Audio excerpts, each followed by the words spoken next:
Hello everybody, I am Tom and you are watching me play Warframe. Today I'm going to do another guide video. This is very late for me because this has actually been out on PC for a very long time and I didn't bother doing a guide for it when it came out on PC.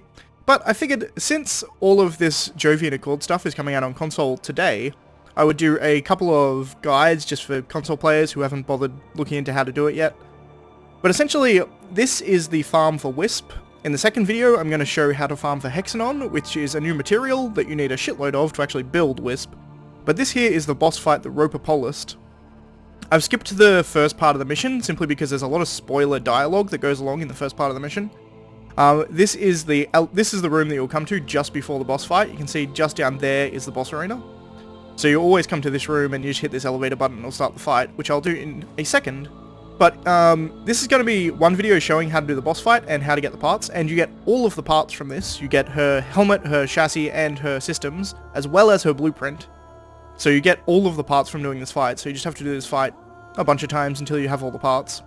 And then another video, which I'll link in the description and also a pinned comment, will be showing how to do the Hexenon Farm, which is the new material that you'll need to actually build her, and you'll need a fair amount of it as well. But first things first, let's show the fight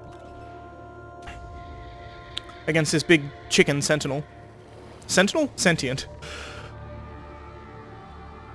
All of these cutscenes are unskippable every single time you play it, which is a damn shame. I wish they made them skippable. It'd be nice, but...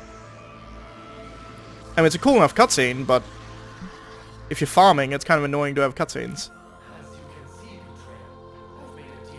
So, careful about these lasers. I'm playing a Naros for a reason. This thing can kick out a fair amount of damage. Those red lasers that it shoots out there, yeah, Alid, I get it. You want me to kill the chicken. It shoots out those red lasers. It's not actually doing anything now, but if I come out here, it'll probably shoot me. Yep, there it is. It's all angry now. But it'll shoot those red lasers. You want to avoid them as much as possible. You can use these things as cover to actually block the shots, but they will do a shit ton of damage. As a, like, you see there, it just took a Naros down to half health with 100% armor. It did just... it does a lot of damage. It will kill most Warframes almost immediately. But the first thing that you want to do is actually go and activate all of these. And to do so, you can climb up these pipes. You go behind it, he'll shoot this big laser. You want him to shoot this thing. Now at this point, you can actually attack him. However, I would suggest that you actually activate all of these...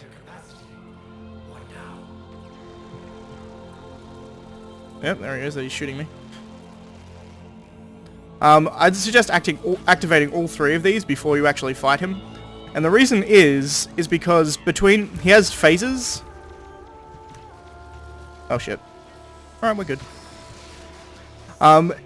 And if you activate one and then do his first phase, getting to the next one actually becomes slightly harder. Not a lot harder, but slightly harder. Because he has more, he has more things that he will do to try and prevent you to actually get up there. But if you activate them all at the start, then you don't have to worry about it. Yes, Alan. Oblivion. But once again, you make him do the big shot with the laser. He's now fired all three of them.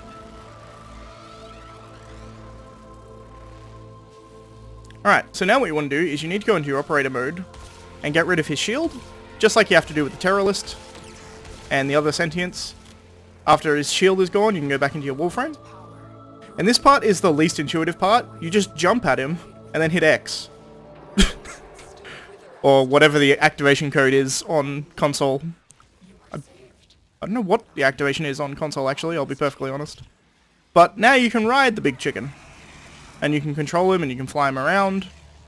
But what you want to do is you want to fly him into these things. So you fly him into the capacitor. He takes a bunch of damage. Some of the floor falls away. A bunch of enemies will spawn. I suggest you kill them just because it makes it easier. You don't want them... Oh, goddammit. Fuck you. Some of these amalgams can create copies of your Warframe. It's quite annoying. So my suggestion is to kill them all. If you're in Aros, this is actually... Oh, goddammit. The Roper can pick you up and grab you.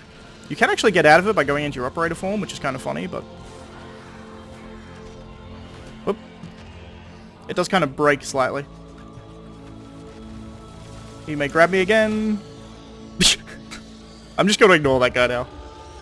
Yeah, get out of the, get out of the hand. There we go. Alright, so now what you want to do, you'll see his weak points on the back, just like the Terrorist. You want to shoot them. I have a Lunker, so it does the job fairly quickly. As long as I can see. There we go. You then want to hit this activation terminal, which will fire a big laser down in the middle. He'll then get his shields back. You want to get rid of his shields. Doesn't take very long with my operator. And after his shield's gone, since we've already activated all of the things, we can just jump on him again. As I was saying before, if you just do one and then crash him into it, you then have to activate the next one before you do it. You have to make him shoot them to actually make them, like, unstable or whatever. But now we can just fire him into another capacitor.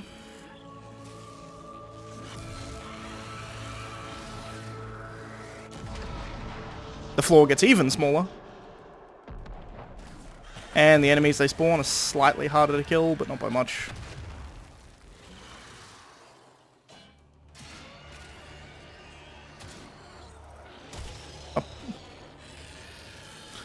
I don't often get grabbed this much, it's kind of ridiculous. You can go into operator to get out of that, but it breaks things. I don't think you're supposed to be able to get out of that. But once again, you can just shoot his other weak point. Except I can't see.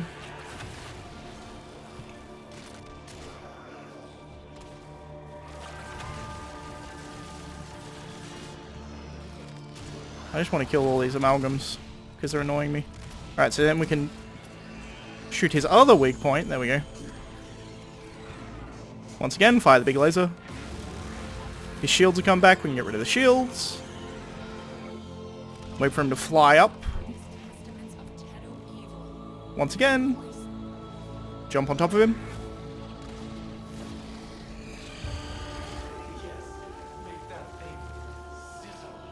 And we're fighting the last capacitor. And after we kill it this time, we're good. The hardest part about this is the fact that he spawns ballisticas. So, with an Aros, it's not too bad, because you can just use your one to get rid of his, You see these bastards.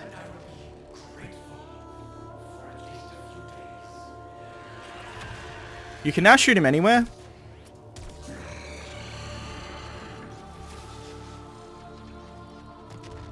Wait, did I not get him? Apparently I didn't get him.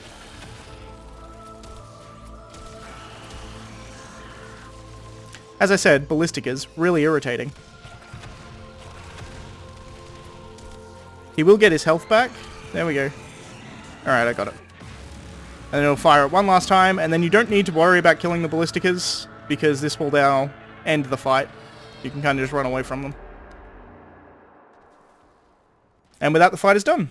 Alright, so I would have done a small cut there just to get rid of some spoilery shit. I may have done it a couple of times through the fight as well, because there's spoilers throughout the fight. If you haven't done if you hadn't done the sacrifice, there are some spoilers. Although I don't know if you can get to this fight without doing the sacrifice, but you can definitely watch my video without doing it. But as you can see here, the Wisp blueprint is what we got there. And we also got an amalgam mod. There's a bunch of amalgam mods you can get with this, which is like kind of the weaker versions of a regular mod, but then they add a secondary bonus effect, essentially. But that's it. But if we go to Wisp, I think do I have a Wisp part? Maybe. Anyway, Wisp's chassis. You see here, Hexenon.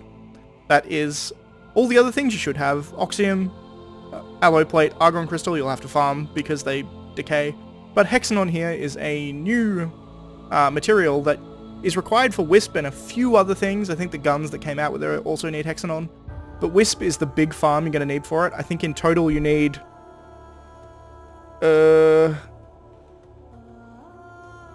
around 1,500? I'll put the actual value up on the screen. But in the second video, which I will, as I said, link in the description and in the pinned comment, I will have a link to the second video which will show you how to farm Hexenon if you want to know how to do that as well. But thanks for watching, I shall see you next time. Bye.